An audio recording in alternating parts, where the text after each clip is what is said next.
Thanks for having me, and I really look forward to being on the podcast to celebrate the abolition of all medical debt next. So. We're not going to do that on the podcast. We're gonna have to throw a party. We're gonna put on Renaissance. We're celebrating. I know we have all these Republican allies, right? They were all tweeting like, "Why are you canceling student debt? You should cancel medical debt." And we're like, "Okay, so you're on side. Let's go." Hello, my name is Amira Hassan. And my name is Jeremy Flood. And you're listening to Block Party, a show where... What do we do on the show? This is a show where we talk about how bad the Democrats are messing up, how easy it would be for them to not be messing up, and how our lives would be so much better if they weren't all millionaires. So today's topic, we're actually revisiting a story and a topic we covered last year in our episode called Make Them Pay, Put Them in Debt, and they'll quiet down. If you haven't checked it out, boo, because you should. Because in that incredible episode, Guido and Astra Taylor from the Debt Collective helped break down the history and the origin of the debt crisis and how it was all, guess what, designed to do exactly this. Put you in debt. Just a huge scam. It's a huge scam, and it was all because of Ronald Reagan. As everything quite terrible and awful that has happened in the last 20 to 30 years, we can trace back to that man. So Astra Taylor is back, but that's not it. That's not it. We have not one, but two exciting guests, okay? You just heard him, Jeremy Flood. You probably have seen him on Twitter. I know you have seen his incredible work with our amazing media team, all those videos we produce. This is the man behind it. Today, he's on the mic. Welcome, Jeremy. How you feeling? I'm feeling good. I'm feeling really good. I'm stepping into the light here. Step in the light. Hey! First time on the mic. Hey! I'm excited to be here with Amira finally. And yeah, got a great episode for y'all today. Yes. So before you hear from Astra and myself, we actually get to listen to your interview that you did with Eleni. Do you want to tell us a little bit more about that? Absolutely. I got a chance to interview Eleni Schirmer. She's a writer and organizer, and she recently wrote an article called The Aging Student Debtors of America. I got connected to her talking to Astra in our last episode because I told her a story about my grandmother, who was 91 and still paying student loans. So Eleni and I got connected. The article came from that, and my grandmother's heavily featured. So it was really great getting a chance to talk to her. I'm so excited. I've been so excited about this episode. I've been so excited to listen to your interview. So honestly, I'm not going to keep y'all hostage. We're just going to roll into it. Enjoy.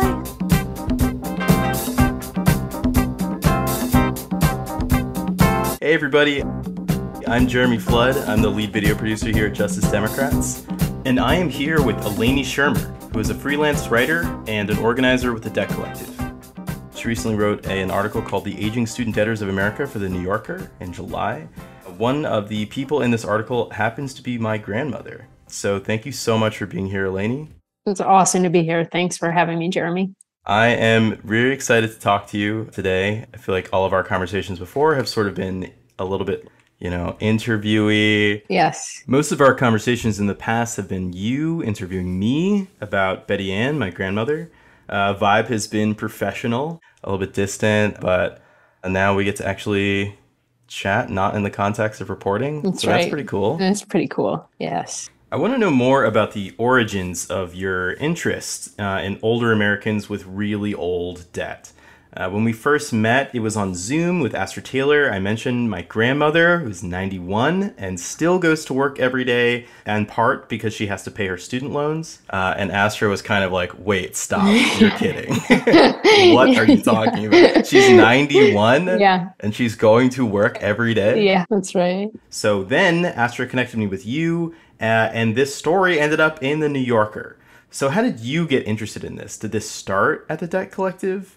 What was the initial thread that got you started on this journey? Yeah. Well, I first heard about it because I was watching an interview that my very brilliant colleague Braxton Brewington gave. Some sort of like old white dude was giving him being like, well, why should we cancel debt for these young, rich white kids? And Braxton just like immediately was like, what about the 65-year-olds who are having their Social Security garnished because of student loan debt? And my jaw just dropped. I didn't realize that was a thing. As someone who, knew a lot about debt and student debt, or thought I knew a lot about debt and student debt, and to realize like, wow, this is really this is a problem of a totally different magnitude. If the federal government can withhold the meager, tiny assistance that it offers to elderly people because of student debt, just like, wow, this is worse than I thought. And I knew it was bad. So that was basically the starting point for me. And then just trying to talk to folks, it actually wasn't that difficult to find people that were in their 60s, 70s, 80s. Your grandmother was the only 90-year-old that I spoke to. But I would imagine if I had had more time to report the story, I probably would have found others. There's millions of people who are in this situation. So I think I was also surprised by how once I began kind of asking around, how I was just bombarded with people's stories and accounts. And there's not a ton of academic research on this problem. Basically, the federal government puts out some Excel sheets of how many people have student debt by age, what the student debt breakdown by age is. And so working through some of what I could find, AARP had actually some really useful reports. And then figuring out okay, what do we know about the dimensions of this problem of older folks with student debt? And who can I talk to help me see how this actually lives on a person, when you have your Social Security garnished, or when you're in your 60s, 70s, 80s, and you're a parent who has taken on debt for a child, when you've defaulted on all of the different possible parameters of why this is a problem. So I guess that was how I started to think about it. I was just trying to learn as much about the problem and then figure out who are the people's lives who could actually show what this feels like. Well, I, Jeremy, know that my grandmother is very interesting, but I didn't necessarily think it was long-form New Yorker material. So how many people did you interview? And why did my grandmother, Betty Ann, make the cut? Great question. I probably talked to 20 or 30 people when it was all said and done. Your grandmother, she was maybe the second or third person that I talked to. And there was just so much in her story. And she just was really willing to tease out so many details for me. Some of the things that she told me, this sort of incredible genealogical work that she's done, tracing her and your great grandparents' lineage, formerly enslaved people, Cherokee Indians, this sort of wild genesis story of your grandmother, which really on its own deserves to be written about, just that story. And I remember one of the last questions I asked her after, when we were sort of wrapping up after several hours on the phone, and I asked her, how would your life be different if you didn't have this debt? And she said, I'd want to have more time to write this story. Right. Yeah, I just think about the tragedy of, this is a Black woman born in 1930. She is a housewife and then she becomes a teacher, but she had a lifelong dream of going to law school. Right. And she finally fulfills that dream in 1983. Yeah. Has to take out a $30,000 loan to do that. Ends up clerking for a judge for a while, which is the coolest thing, Yeah. And then works for the EPA for 30 years, contracting with the federal government. Yeah. Yeah. And after all that, her loan burden from 1983, taking out a $30,000 loan, her loan burden at the time the story was written was $329,000. Yeah. So it had ballooned over 10 times in about 40 years. Yeah. Yeah. And the thing, there's so much to say about how that happened, including the fact that this job that your grandmother worked, she had a whole nother career after she retired, essentially working for the EPA. But the thing that is messed up about it is that basically it's a company that contracts with the EPA. Yes, it's a nonprofit that works for the EPA that then pays seniors like my grandmother minimum wage to do EPA work. As you said, this is her second career for 30 years, a nonprofit contractor for the Environmental Protection Agency. Yeah, yeah. And for whatever reason, that is a category of work that is ineligible for the public service loan forgiveness, which is this sort of leaky lifeboat that the federal government has tossed out for one of the shitty ways that borrowers can get relief is through this public service loan forgiveness program. But federal contracted employees are not eligible for that. And that's a problem because the federal government increasingly contracts out vast sections of its labor, and those contractors aren't eligible for the relief that the government provides. It's that's sort of a story on its own. Just real neoliberalism shit. Yeah. Isn't some enormous percentage of people who apply for these public service loan forgiveness programs, some enormous percentage are just rejected? Yeah, totally rejected erroneously. It's not a program that works very well. There's a lot of problems with it. The relief plan that Biden passed, the amount that he approved, 10 to 20K basically, is far too low. But even more problematic, I think, is the fact that people will have to apply to be eligible for that. And that, that's a problem on its own. And it's a problem given the track record of the Department of Education to manage applications for relief. Not a lot of reason to believe that it's going to go well. How many of the people you interviewed do you think could easily navigate this online application process? Well, that's a great question. I don't know. Everybody who I talked to was really wonderful and had a lot to offer and clearly have done incredible things with their lives. I don't know how many of them are that tech savvy. Yeah, I remember all the way back in the beginning of the summer, before any Biden announcement, you as a journalist and me and my grandma were just, trying to, verify for the fact checkers how much debt was actually owed. She wasn't able to log into the website. She didn't know how to take a picture on her phone and text it, because she's 91. Yeah. So you had to fly down. Yeah. Can you talk a little bit about that experience? Yeah. One of the things that happened for your grandmother's loans is that they were so old. They had passed through so many different iterations of the Department of Education's bookkeeping systems, if we can call them that.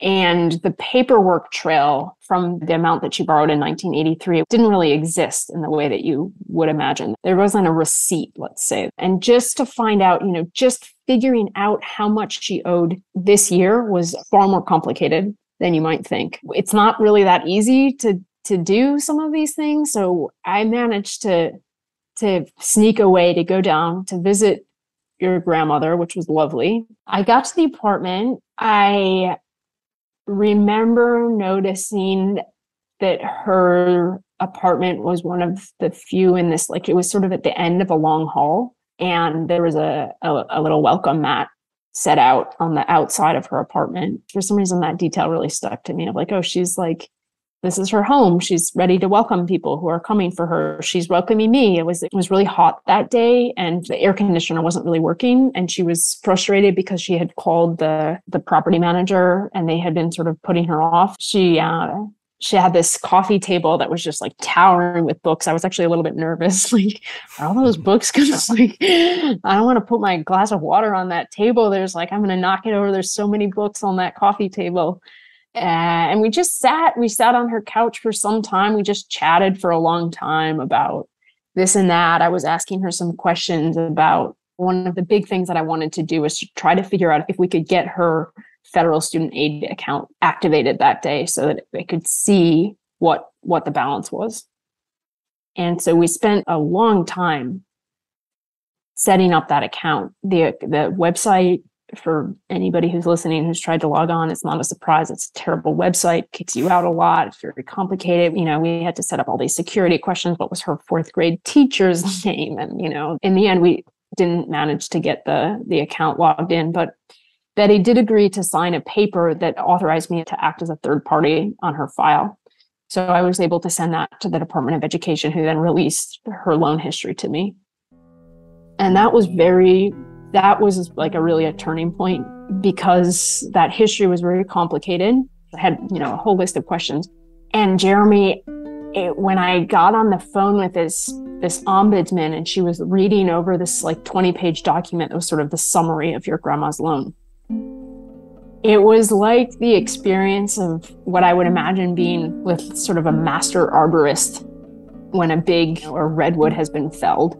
And they can kind of look at this huge, indecipherable artifact and point to all of these different things and say, yes, this was the storm of 1980 and this was the pestilence of, 2001. So the rings of a single tree trunk tell the story of the whole forest.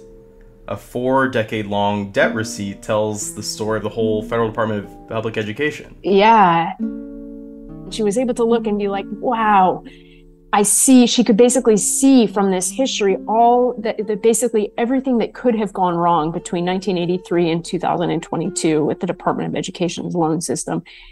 And that was pretty profound, and actually was able to be the catalyst to escalate this case to get to this Richard Cordray, who's sort of the big man at the Department of Education, to get your grandmother's file to his desk, where he was able to say, these debts are unjust and unfair, and they were discharged. So now your grandmother has a balance of $0 from the Federal Department of Education. It's pretty cool. Which is so cool. Yeah. Yeah. Just yeah. so amazing. Yeah. I remember you called me, I was on vacation, and you were like, hey, Jeremy, an interesting update about your grandmother's loans. Yeah. Department of Education is discharging. Yes. $330,000. Yes. Just smiling pretty, ear to ear. Totally. Yeah. You know, I want to know what your thoughts about that were. Like, I'd really like to hear. I mean, I was, on the one hand, I was really happy, and there was something I felt terrible for two reasons. One, if it happened in 2022, how come it couldn't have happened 5 years ago, 10 years ago, 20 years ago?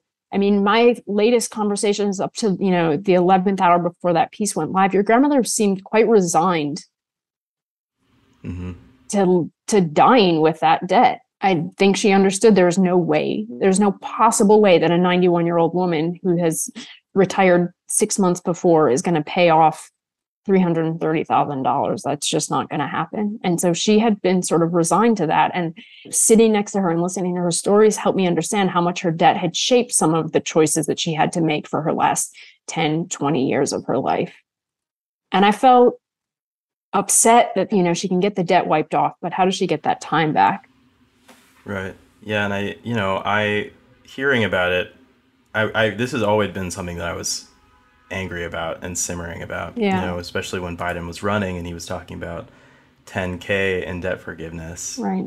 I was like, okay, well, that's not enough. Right. And then they do the thing that they always do when they don't want to do something, which is, I don't know if I'm legally allowed to do it. Yeah. And it's just like, they're sort of waffling on this. People in the White House, it feels like, sort of agree with the right wing that like, well, you took on these loans, so you deserve whatever suffering is visited upon you and because of it. Right. And just thinking about my grandmother, like, she didn't deserve that.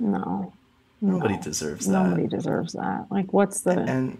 What is the social benefit? Yeah. How is society being improved upon through this? No. And so, it frustrated me that this happened, but I was super happy when it was discharged. But at the same time, I'm also thinking, like, why is the moral of the story really get you a journalist? Yeah, exactly. Like, exactly. No, 100% is like the federal government's discharge policy is like reliant on like a freelancer for the New Yorker. Like, the New Yorker better staff up.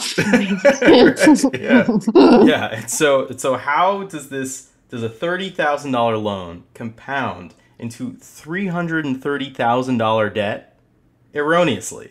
Right? Yeah. And who knows how many other loans are as faulty as this amidst decades of ostensibly spurious bookkeeping from the Department of Education. Yeah, no, that was, I guess, the other heartbreaking thing too, of like how many, millions of Betty Ann's are there who are not going to have this one person who's like a totally overworked gem of an employee at the Department of Education who I was able to get a hold of. How many millions of people files need to be reviewed by her to be like, oh, wow, you were wronged. Let's do something about this. It can't be discharged one by one like that. That's just it's not a solution to the problem. I think my favorite part of your piece was how you ended my grandmother's story and really talked about quality of life.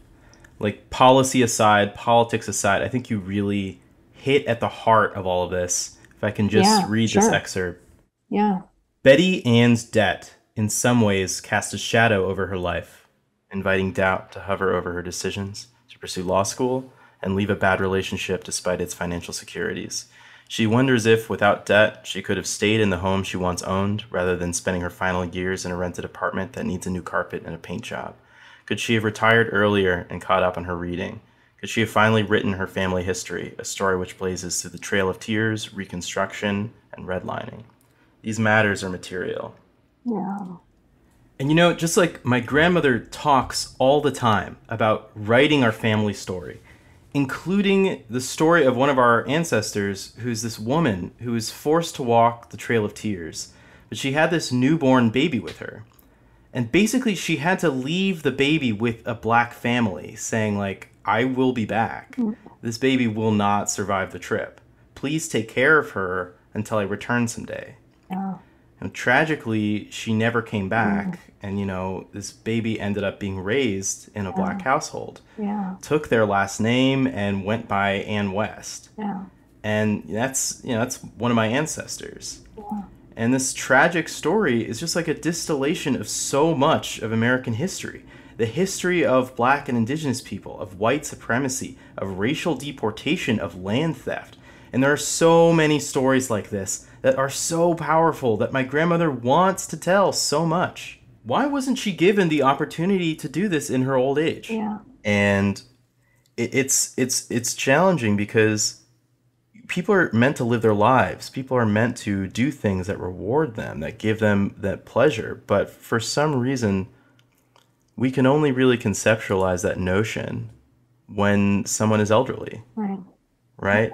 Because she's 91, we're now thinking, wow, if she didn't have this debt, what could she have done with her life? But the rest of us are experiencing the same thing. That's right. What could we do with our lives? How much richer could our lives be if we weren't under these debt burdens? Yeah.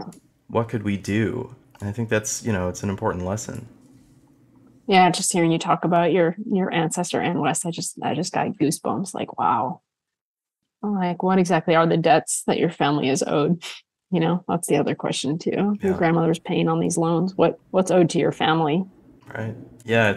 I think about all the all the racial terror and segregation stories in my family. My grandmother talks about being pregnant with my mom and trying to go into a bathroom at a gas station. The black bathroom was covered in, sewage and was disgusting. So she went out and she went to the white bathroom. And when she walked out, there was a man with a shotgun pointed at her face saying, "What the hell do you think you're doing?" And, there's another part of me that thinks, like, that's the guy who's like, why should these students have their loans Totally. It's totally. Same guy. Totally. Like, Same guy. Yeah. I know. Yeah, this country owes us a lot. Yeah. The least it can do. A little debt cancellation. Cancel the debt. Here's the other thing that's like, grim, that to me is just grim about this story, is the government has a universal debt cancellation plan that it exercises. It's just you have to die to activate it. That's pretty grim. We at the Debt Collective have a number of people who contact us saying that they don't know what the way forward besides suicide is. That's always very distressing. Hopefully, if there's anybody listening who's in that situation, there actually are many other ways forward. But the material policy that the government has set up has made it so that the debt will go away. They will write that off. You just have to die first. Very dark and a sort of grim reflection of how this country's welfare system treats everybody, right? Right. Everyone is a burden. Right. Everyone, it's your fault. Right. I'll give you a little bit of help, right, but not too much. Right. And at the same time, the system to access this help is so arcane that you need like a decades of experience in the Department of Education to even analyze. Right. Right. What's even gone wrong, much less how to fix it. Right. But for myself, I benefited from this debt forgiveness. I still owe the federal government $26,000, unfortunately. Yes. Yeah. But it's a big deal to me still. Yeah. It's not enough, but I think we should at least acknowledge that's right. the steps we took and take credit for them. This would not have happened without the organizing of groups like the Yeah. Debt Collective, Yeah. of, members of the squad, Yeah. of activists all over this country. Yeah.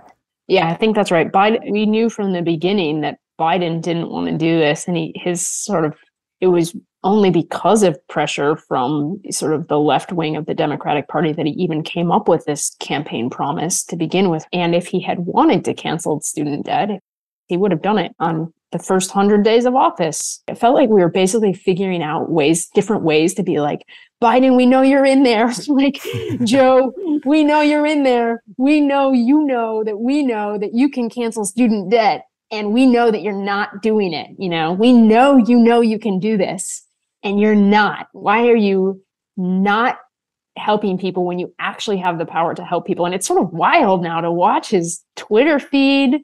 We're like joking that it's like he's hosting these sort of mini debtors assemblies. He's like tweeting like, this person had this much debt and now it's gone and they feel so much better. And this is like a big strategy that the really central to the debt collective's organizing is that people oftentimes experience their debt with so much shame that it's very difficult to talk about, and people live their lives never telling family or friends about what they're living with. And now President Biden is like, wow, it feels really good to cancel debt. It's kind of wild to watch. It's so funny. I feel like they did it, and then Biden immediately jumped 6 points in approval rating within the week. Yes. And you just see all the gears turning and a lot Yes. of like the establishment's head. It's like, wow, it turns out people like when you do anything at all. Yes. It turns out Yes, good politics to do a single thing. Such a totally. I know.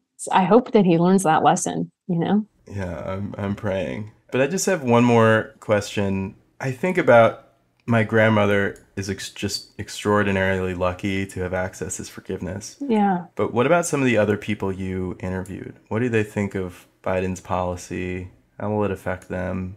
What are the steps forward for them? Yeah. I think most people feel happy that Biden has done something. And I don't think there's a single person that I talk to for whom this is going to wipe out their debt. They will still be another day older, another dollar deeper in debt in a lot of cases. That for a lot of people, especially people who I talk to who are on income-driven repayment plans, which is another sort of complicated relief measure that the federal government offers, is that this actually, for a lot of cases, this cancellation doesn't change anything about how much they're going to pay. It doesn't even really adjust the interest. It barely wipes out the interest. So one of the sort of, I think, really interesting and important things since this piece has been written is your grandmother has gotten her debts canceled, but it's also provided a kind of flag for other people to kind of come close to. I have been flooded with emails from people who have written to me saying, I thought it was just me. I cried when I read your piece. I've never told anybody. I'm, X years with X many dollars in debt. And so at the Debt Collective, we're kind of trying to use the energy from this piece to sort of gather people together to say, like, one of the key philosophies is you are not alone. Like, debtors are not alone. We had a session at an older debtors assembly, I think it was last week. And there was one woman who was speaking about what her experience is. She was in her 60s and she was saying that she was so mad about Biden's relief plan. She almost didn't come to the call tonight. And she almost was like, why should I even bother? She didn't want to show up to the meeting because it felt like an insult to her that the president would acknowledge that he has power to do something and yet not fully do enough to help people. It was a knock for this woman and I think for many others. So I think I've come to see the president's move as, it's not, we haven't achieved a goal, but we have confirmed a method, which is that organizing debtors actually is powerful and significant, and debtors have some important power to wield. So that's, I think it's really exciting and hopeful. I hope that it kind of lights a fire for other debtors to organize, for other politicians to take up the mantle to see how energizing this is for people, how real the stakes are for people, and keep the work going. I mean, I think it's a good start. Let's keep going. Eleni, thank you so much. Thank you, Jeremy. For the piece. Thank you for coming on. Thank you for what you've done for my family. Appreciate it so much. Well, thank you. Thank you for connecting me. I I'm just really glad that you trusted me with your story and your grandmother trusted me with hers, because it's an incredible one. And it's only an honor to get to do my best to try to tell a little bit of it. Absolutely. Thank you. Well, this has been Eleni Schirmer. Hopefully we will have you back on the pod when we have a full debt cancellation. That's right. That's right. Hopefully soon. Jeremy, how was it talking to Eleni about your family? Honestly, pretty emotional. You know, this was an absolutely enormous thing for my grandmother and for me. The thought that maybe that could have contributed in some way towards, you know, making a policy like this more palatable for folks, or thinking about it in a different way that could have helped bring it about. I think my grandmother was extremely excited about that. She was like, I made a real difference. And that's, yeah, that means a lot. Tearing up. No, I mean, yeah. when I read the New Yorker article that Eleni wrote, I was already emotional, but like listening to y'all talking about it adds so much dimension. I'm so thankful that your grandma shared her story. It's so special.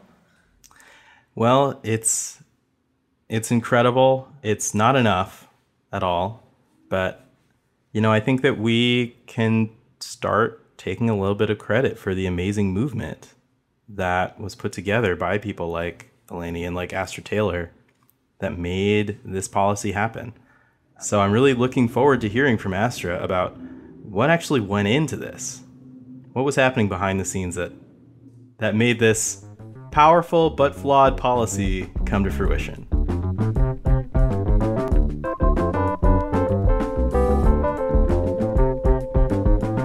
Okay, I'm thrilled to welcome back Astra to the pod. Filmmaker, author, co-founder of the Debt Collective. We obviously are fans of all things Astra Taylor. Astra, how you doing? Welcome back. I'm glad to be here. Thanks for having me. Thanks for those kind words too. I appreciate it. Oh, they're not kind words. I don't give out kind words. I really mean it. Somebody recently told me they can always tell when I don't actually care for somebody. So, you know, just so you know. If you feel warmth from me, it's real. Okay, good. I'm similar, I gotta say. All right, Astra, I hear you've been busy. I feel like you got a few W's on the board. I feel like we got to do a little celebrating maybe.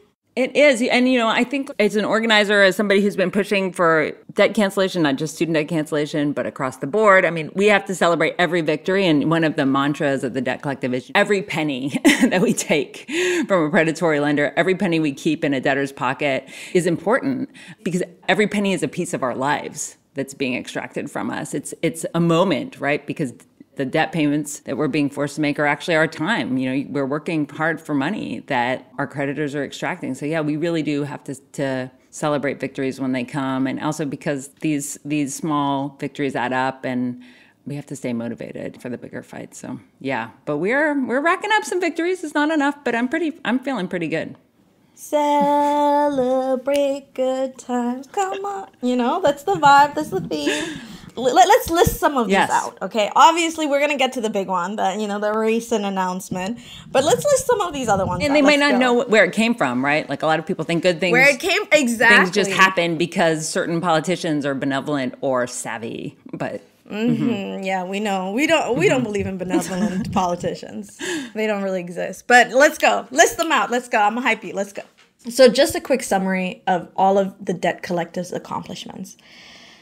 You all were behind the education department erasing $5.8 billion to cancel all the remaining loans for over 500,000 borrowers who attended Corinthian College.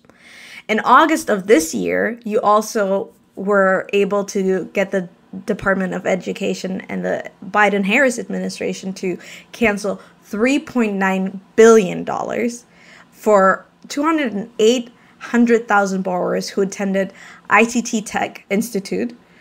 And then besides the work you all have been doing, moving mountains and billions of dollars in the student debt and educational debt universe, you also have helped thousands of people erase millions of non-educational debt, like bail debt, medical debt, and the most dystopian of them all, school lunch debt. I mean, that's a lot to celebrate right here. And we haven't even gotten to President Biden's latest announcement of canceling $10K in educational debt. I feel like, obviously now, getting to this big win recently, right, of Biden announcing that he's going to keep to his campaign promise.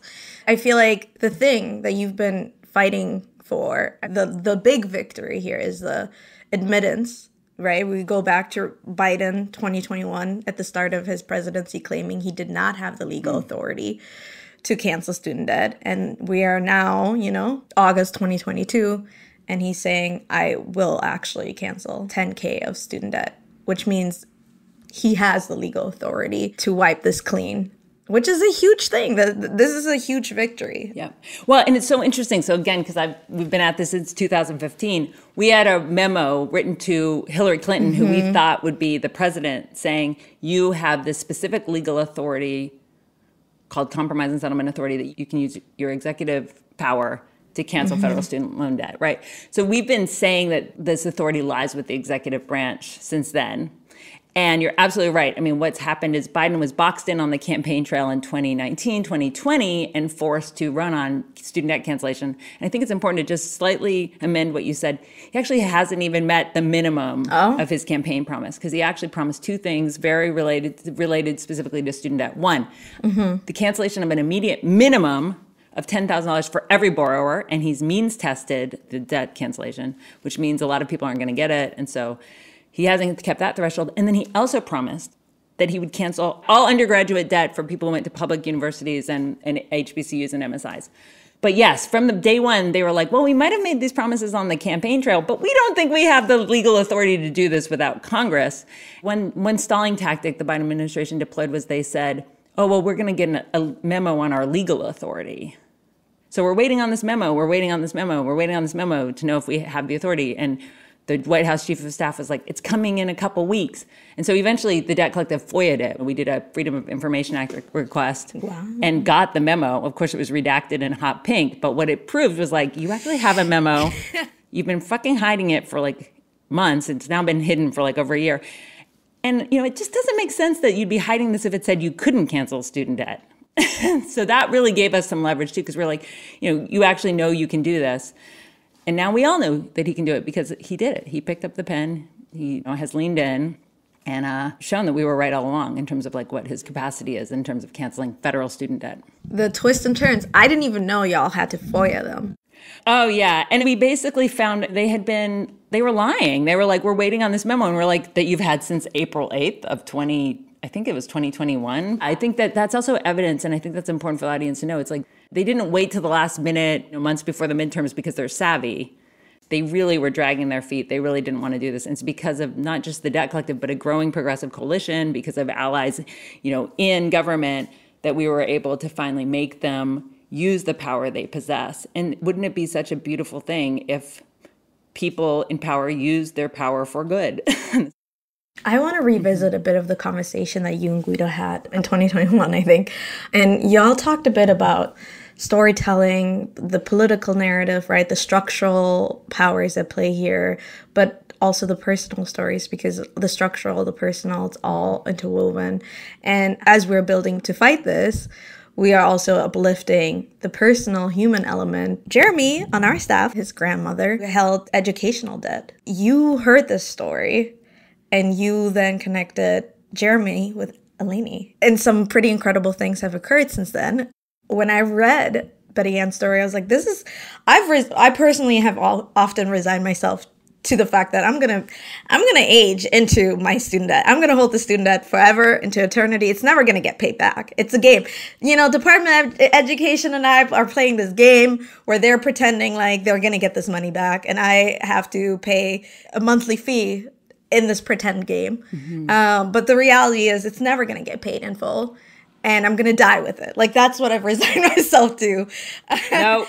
Well, you're not going to die with it because we're going to get it abolished. I'm like, no. We're going to get it abolished. I'm like, you're telling yourself the wrong story. You're going to build the power of debtors. I know, exactly. No, but that's the story that most people feel, before I knew anything about the debt collective.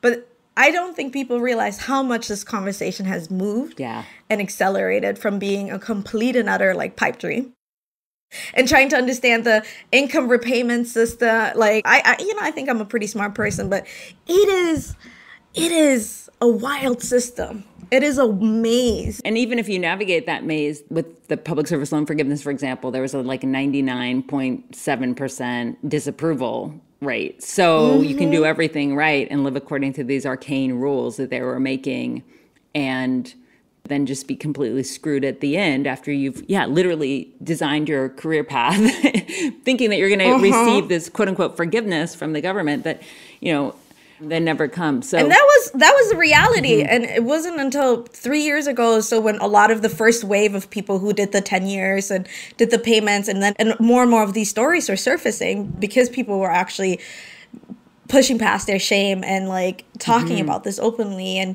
talking to reporters, and where people were like, actually, I did all of these things. I did everything right by the letter, and I actually didn't get this quote unquote forgiveness. And I was reading those stories as I was like and I'm like doing the application, I'm running, and I'm like, there's literally no hope. Yeah. I remember I was sitting there, I was like, there is no way.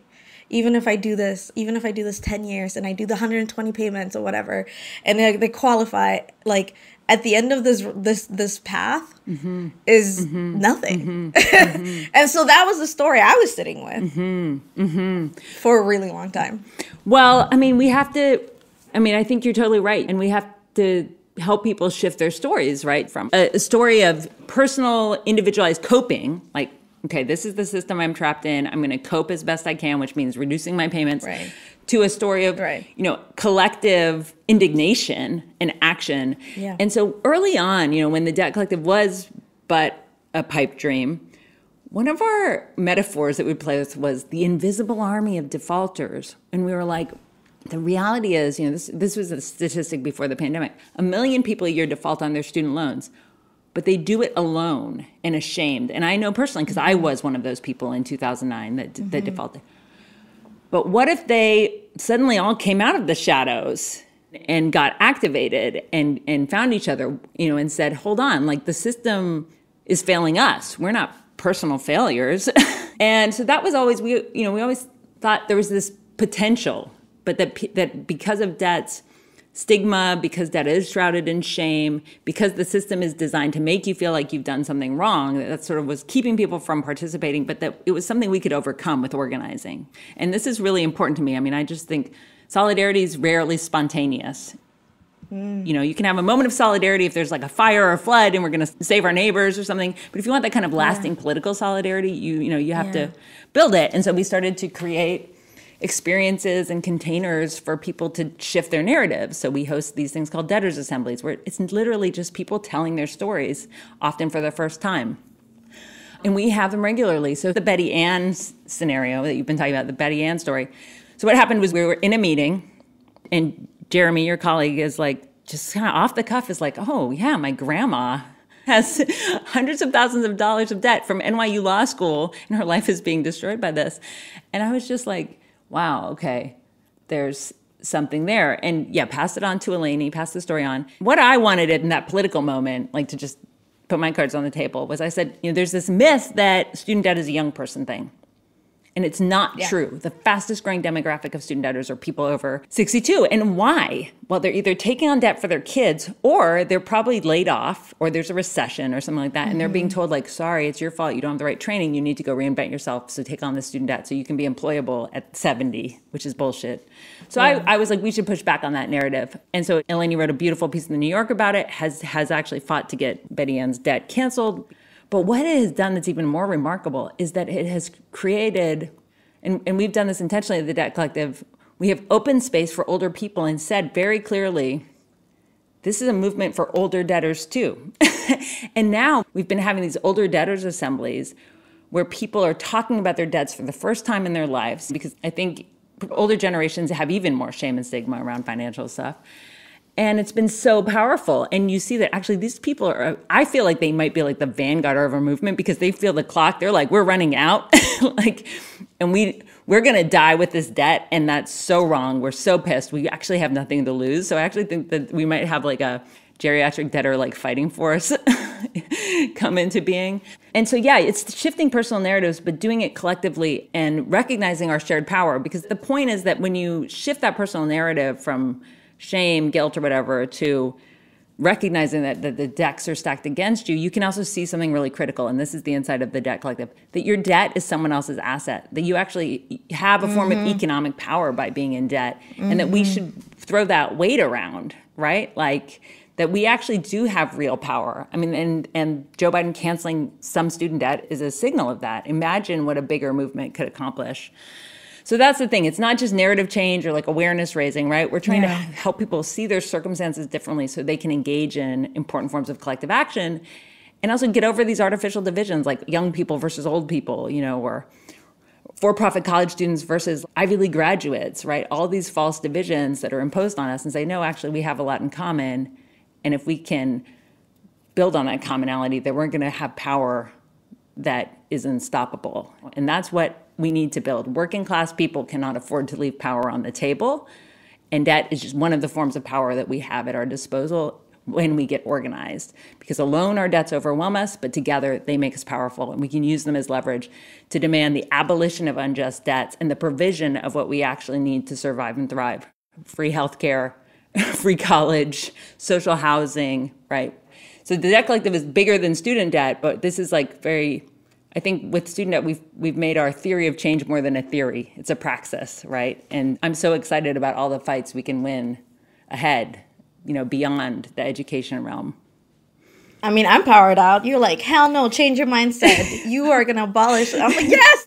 I mean, the idea that you think you're going to die with this debt. I mean, it's just like, it's so outrageous, you know, because it's a fun little game to play, you know, they oppress me and I cope. Yeah. I mean, coping is good, but that's why I said, you know, every penny matters. Right. And so like, you know, when the debt collective works with Betty Ann, and we do a lot of service provision, a lot of direct service provision. When we work with a Betty Ann or many of the thousands of other people, and we manage to help them with their public service loan forgiveness or their for-profit college, you can use something called borrower defense repayment, or we help people dispute a debt or improve their credit score. Like we celebrate that, you know, but we know that what we need is a structural solution to this. We know that ultimately we can't just work on the margins of this. And the solution is staring us in the face, which is cancel all student debt and go back to the model where college is free. You know, it's like obvious.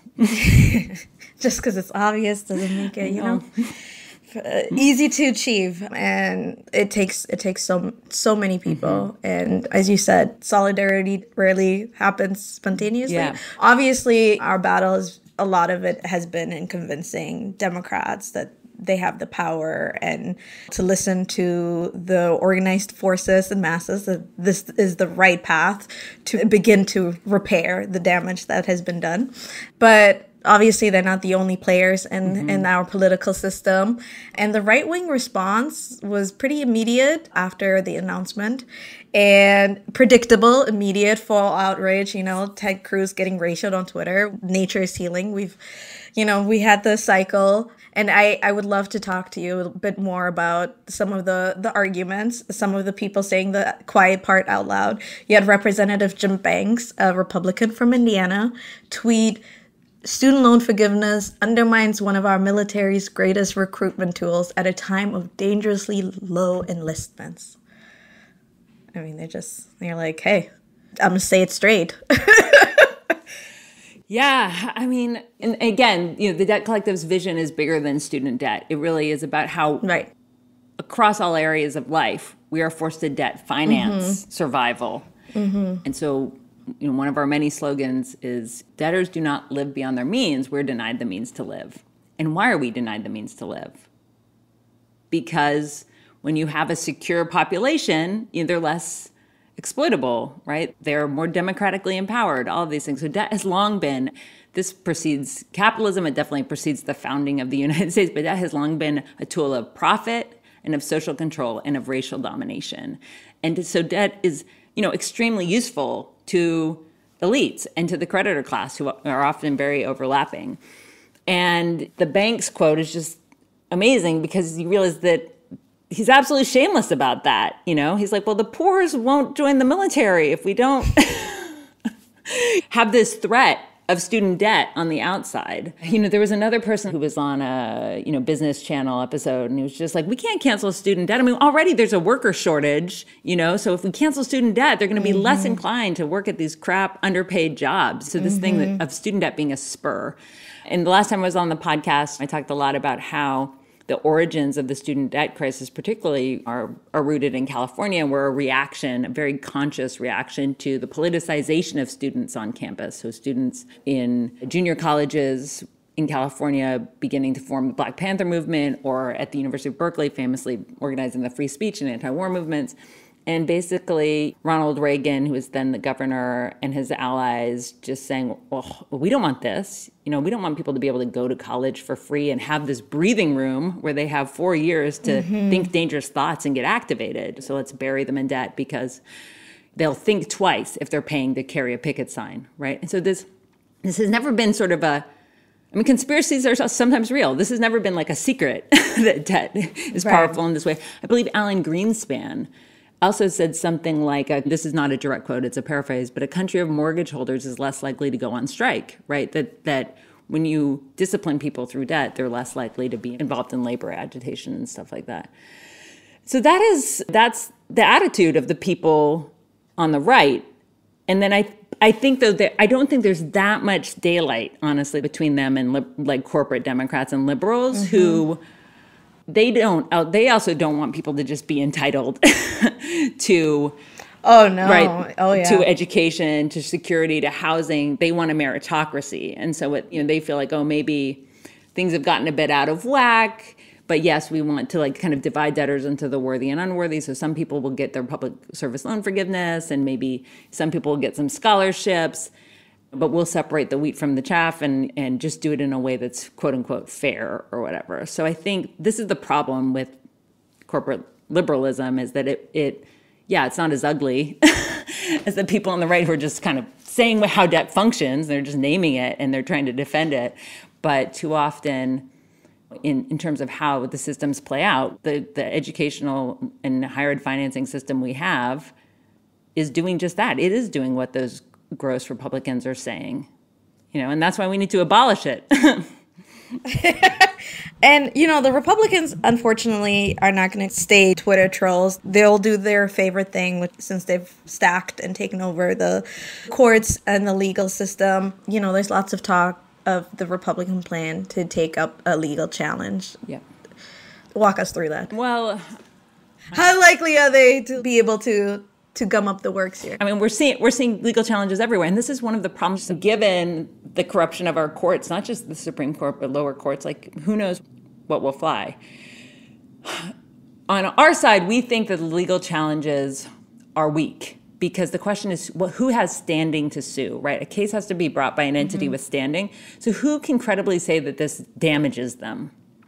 There's one very obvious answer to that question. It's loan servicers. Right? It's the profiteers who make money off of the student lending system that is backed by the federal government. And the loan servicers just do not seem that interested in suing, because they've still got lots of juicy contracts with the Department of Education. So they don't necessarily want to bite the hand that feeds them. So I think the Republicans, it seems at this point that they're bluffing. I think the arguments, the legal authorities are pretty solid. Again, they were solid enough to convince the White House counsel in an administration that was not super keen on doing this to begin with. I do think there could be other threats, right? So let's say the Republicans sweep the House, which they might do because they have an advantage. Let's say at some point we have a Republican trifecta, then they could pass all sorts of legislation that makes loan cancellation harder down the road, which is why, and this is what I want to say is the takeaway from this, which is why it's morally imperative that the Democrats cancel as much student debt as they can automatically without delay. Because when you add those delays, you're just increasing the odds that an adversarial political situation will emerge. So this is what happened, and this, again, to go back to the idea that we've seen this movie before. When we were fighting the Obama administration for Corinthian students and they started issuing a trickle of relief, They thought very smugly that Hillary Clinton was going to win and continue that trend of meting out just a little bit of justice. Well, a little bit, have a little bit of cancellation if you can jump through all these hoops. Well, Trump won and Betsy DeVos took over the Department of Ed. And her number one priority was making sure nobody ever got debt cancellation. In fact, Betsy DeVos is one of these Republicans who's so outraged at how, quote, unfair and immoral student debt cancellation is. But that caused huge harm to for-profit students who had been defrauded and who were legally entitled to have their loans erased. And so that's why I think Biden, as much as I celebrate the victory that we won, and it was hard to get of the $10,000 to $20,000 of debt cancellation, the way they're implementing it by making people apply and kind of delaying and not just doing it automatically on their end, I think they're opening the space for Republicans to gain power and throw sand in the gears and sabotage it. And that's just, to me, political malpractice. Yeah, I was happy to see how their comm shop decided to handle the Republican outrage, which is, they very swiftly were tweeting from the White House account. They were talking about the PPE loans. They're making sure that people understood that there's lots of debt that the federal government has chosen not to collect on and has canceled for lots of different types of stakeholders. But I think that this application that they are dropping in October, which is like, for what reason? You have my income. The IRS has my information. You have my information, Department of Education. And, their system is also not really built to be able to process it very quickly. I, alongside, I'm sure many, many people, went to the website once this announcement was made to figure out what I had to do. Even though it was a drop in the bucket for me, I was like, let me still get this $20K and see what I have to do. And I logged in, and the wheel of death, it was just their website was overloaded, right? Because they can't handle the volume. And then, at the time, they didn't have any information as to what to do, what the next steps were. It said some people it will be automatic if we have your income on file. Other people, you have to do this application.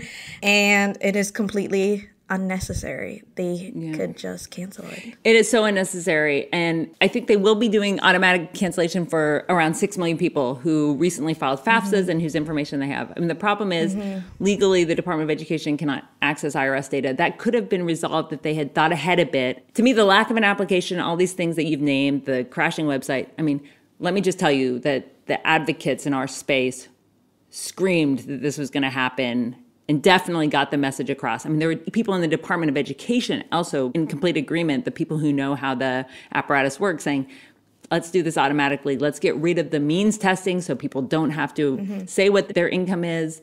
This is going to break. Everything that's going to catch fire will catch fire. And they were ignored because of the political optics, right? So the White House wanted to send vibes of like fiscal responsibility, like, oh, we're only giving this to the deserving who make under $125,000 a year.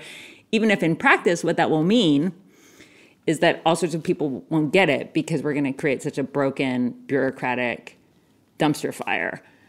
And so, we need to abolish debt and abolish applications, abolish unjust bureaucracy. This is why I keep coming back to the Corinthian example, because that's what we did.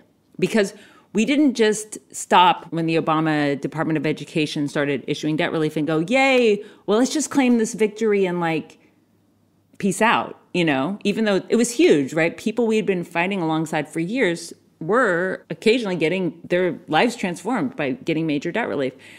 But we kept at it and said, okay, you're doing this wrong. And we collected stories, we collected data, we kept putting on the pressure. We worked with allies to sue the Department of Ed.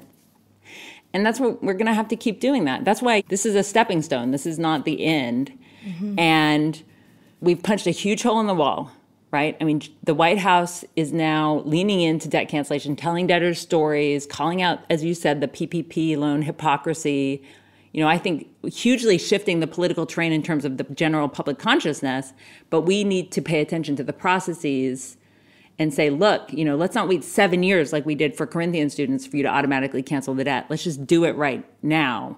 And so I guess I feel like that's where the game is reset, right? We can say this is progress, but we can't say this is enough, that this is sufficient, because it's not. And we're going to have to pay attention to the rollout and the details of it.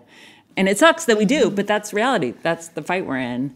And I think having that Corinthian experience where, we did get over 500,000 people automatic debt discharge is like, okay, so now let's do it for 45 million. do it for 45 million. It is process. It's the, as you called it, the dullness and banality of the situation. Yeah. And we'll continue battling the dullness and banality of the process. Yeah, well, because they weaponize bureaucracy. They weaponize bureaucracy against working class people in so many domains. They can literally press a button on their end. These are numbers on a spreadsheet, and they can liberate you. You think that 10 or 20,000 feels good? They can liberate you. They can liberate your loved ones. And they can liberate your neighbors. And honestly, speaking of numbers on the spreadsheet, all Congress does is need to appropriate money for higher education and free college, and we can fix the problem on the front side. So one of our great organizers and comms people, Braxton Brewington from the Debt Collective, has been saying, hey, I've got an idea. Let's cancel student debt on the front end by having college for all. That's ultimately where we need to go with this. We don't need public service loan forgiveness. We don't need income-driven repayment. We don't need borrower defense. We don't need the Department of Education to be perverted into a bank. I mean, the Department of Education is one of the biggest banks in the United States. That's not what a Department of Education should be. It should be in the business of providing education for a democratic citizenry. And that's what we need to be talking about. That is wild. Yeah.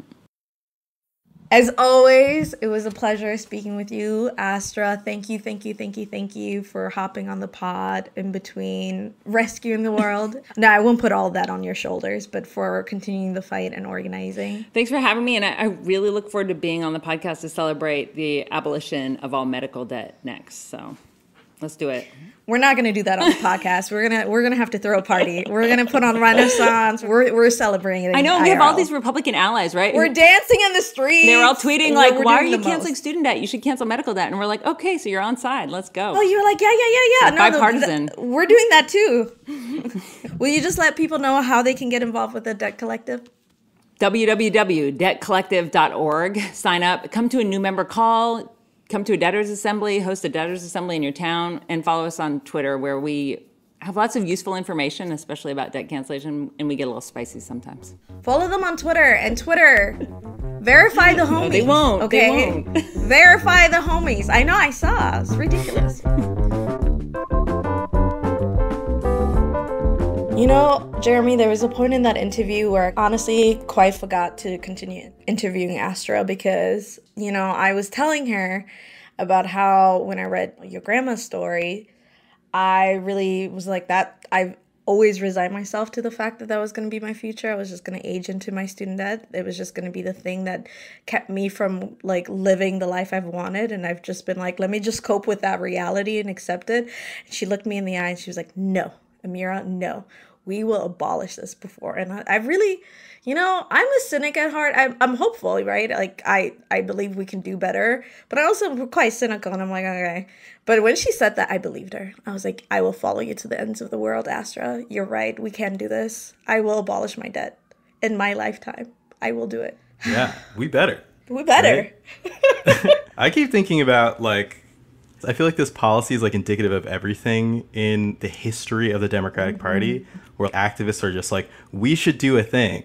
And the establishment is just like, it's impossible to do the thing. And then we just yell enough and they're just like, you guys are too radical. You don't understand how politics works. And eventually they just do a shittier version of the thing. And then over time, history just remembers it as the Democratic Party gave you this. But you don't hear about the fact that they were kicking and screaming the entire time. Yes. And the only way that anything good has ever happened is because the left has been yelling. Yes. And the left has been dragging them, and eventually they concede. And I think there was this great moment in the interview where Astra was telling us about how when Harris announced the cancellation of debt for ITT Tech students, they invited not any of these organizers or students, but they invited Third Way to come celebrate. Third Way to come celebrate.